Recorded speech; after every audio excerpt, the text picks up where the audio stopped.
time to make a video. And what better to make a video on than this game I've been playing as of late, called Path of Exile. I like to make videos every once in a while on a game that I've been playing and kind of recommend it to people, because if I find a really fun game that I think is awesome and other people should play, I like recommending it so that other people can play an awesome game. Either way, we shall be playing this, and call me Robin Hood, because look at this get up I've got. I got a bow.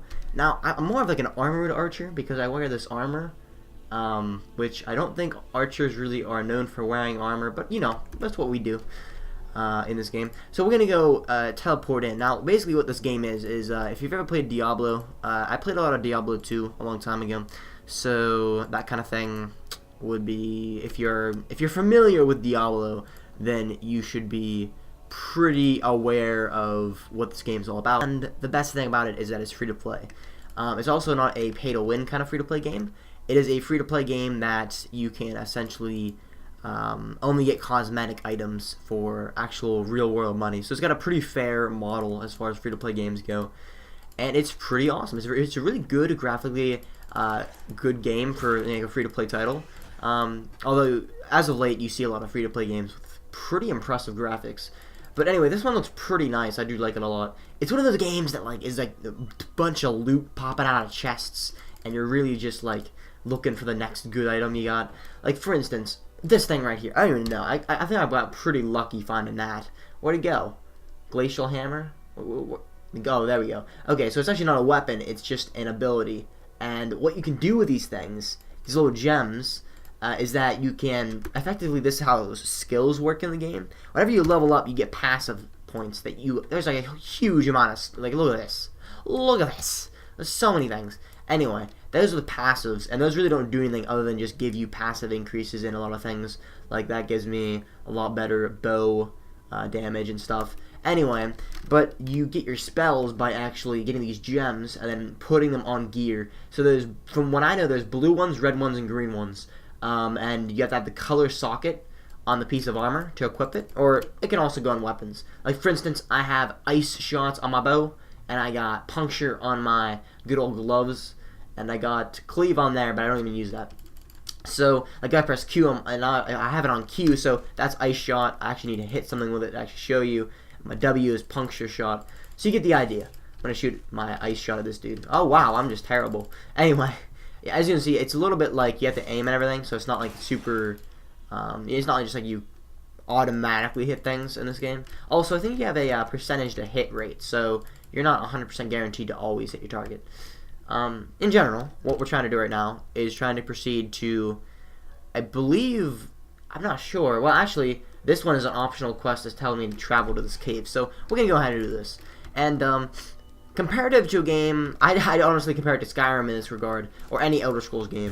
It's one of those games that like you'll start playing and you have a certain goal in mind, and then by the end you have realized that you really don't care about your goal. You're just doing like a bunch of other quests that you weren't gonna do in the begin with. So like you'll basically go into the game being like, oh well, I'm gonna go to this place, and then on the way there you're gonna end up going like to 15 other places, and then just have a lot of fun that way. So these guys are interestingly enough a little bit hard to kill, it seems like. You teleport around a lot, okay. Anyway, I kind of started out this playthrough using melee, and I still have club to club things with, but I don't think it's very good, and I think the main reason there is because I got this extremely good weapon, which is like a bow, but it's a short bow, so it's not that good, but it gets elemental damage, so it attacks with lightning. I had increased attack speed, it increases stun duration, and increases elemental damage, which works really well with this, which also increases elemental damage and everything else. So pretty awesome setup I've got here. And my Q can like take out entire mobs of things at one time, so it is pretty awesome. I do feel like if you wanted to play a melee playthrough and you got a pretty good melee weapon, or like if you want two-handed weapon as maybe like that mace I just found right there, would be pretty cool as well. Oh boy, what are these things? Frenzy as damage? Oh god, I'm messing up real big. Okay, I just see my Q here. Hopefully kill some stuff. Oh, there we go. Alright, so in addition, there's also these items you can find, and they are unidentified, so I'll identify these real quick just to show you. Plus, those are the same boots, so hopefully these ones will be good. So you have these things called Scrolls of Wisdom. From what I found so far, you actually cannot get any sort of currency in this game. It's mostly bartering. Okay, so that's pretty good.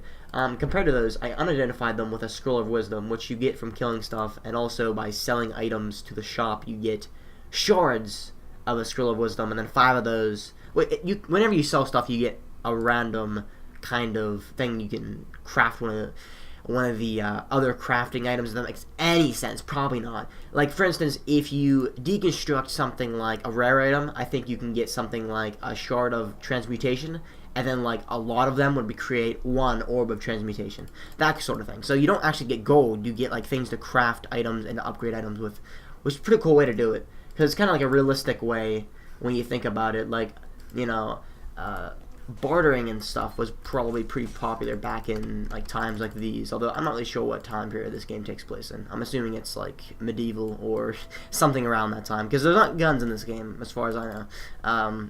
So as a result, I think it makes sense for things to be bartering. Although they didn't have money back then, I feel like although a long time ago, before they had currency, everything was through bartering. Like, you know, I'm a farmer, this guy's a woodcutter, man, I'll give you a piece of wood for some crops or something. I don't know.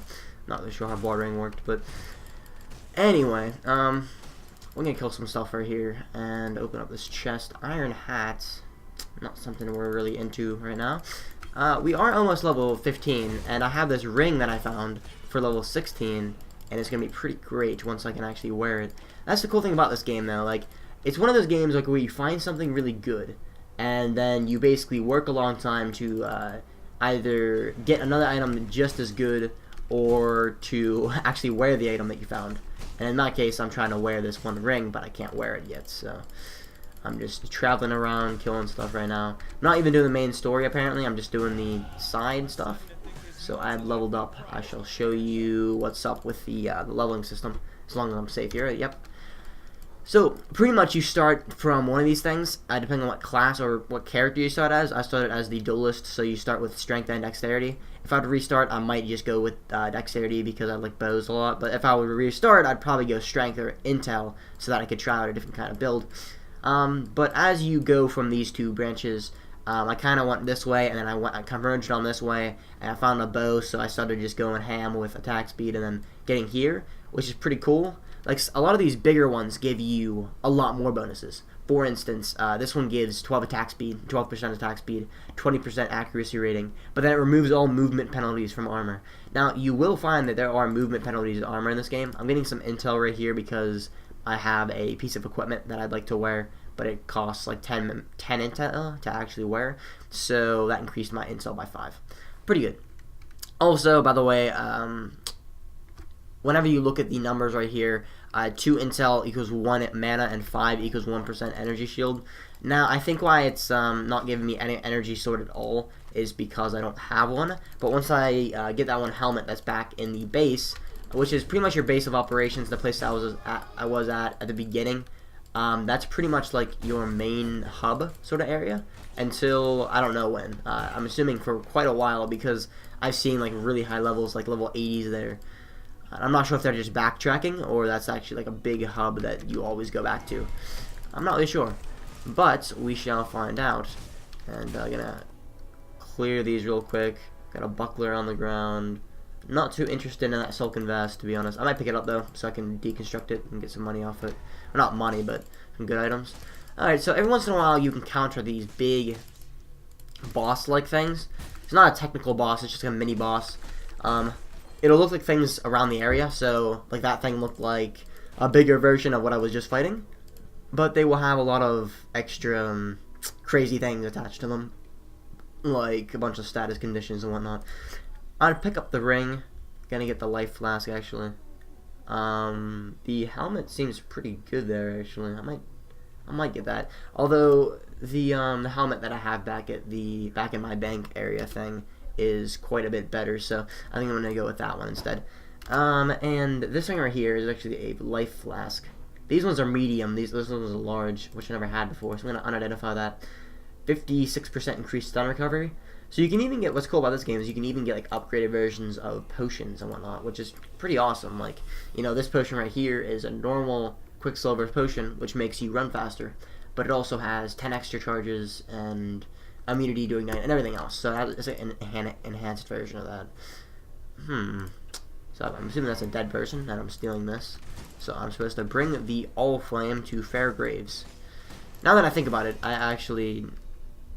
The full clear graveyard cave. Okay, there's actually an achievement for that apparently. Pretty cool.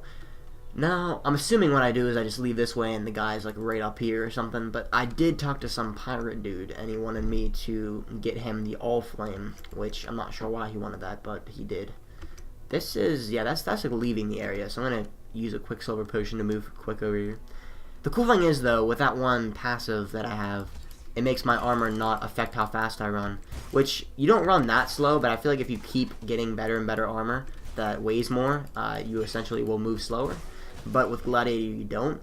For instance, I think I had, like, with a weapon equip and the shield I used to have, I actually do have a shield, but it's not like a tactical shield. It's some weird spiked bundle. Anyway, I had like a negative 8% move speed, and with a bow out, I had about negative 3. So it helps out. You can actually move a lot quicker just with that awesome passive. Oh boy, there's a lot of things going on here, and they're freezing me somehow. Let me try to get back a little bit here. Puncturing shot. What's pretty cool about this is my W actually makes them bleed. So as they move, they take a lot more damage. That's a pretty good way to do that. Although most of the time I just use my Q because it's AoE damage and it attacks everything at once. The reason I'll use my my W a lot of times is if I either want to, if it's a single target, so if I'm fighting a boss or something, or if they're immune to cold damage, which some things are. And as a result, I have made my way back to this pirate dude, and I got him his item. So oh boy, he just decided to okay, this is a turn of events right here. Apparently he just wants to kill me, but that's odd enough. I'm just going to get all of his small people first, and as a result I'll do some puncturing wounds on this guy with my W, Q him, maybe do some auto attacks. Takes quite a bit to kill, doesn't it? Or does that thing I was gonna say this little things might deflect projectiles, but that was pretty easy. I have to talk to Bestel for my award. Not really sure who that is. I think that might be one of the people back at the beginning. So I'm probably gonna have that back there. I didn't really get anything good from that actually. So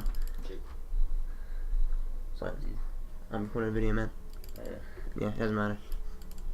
CP here. CP's bro.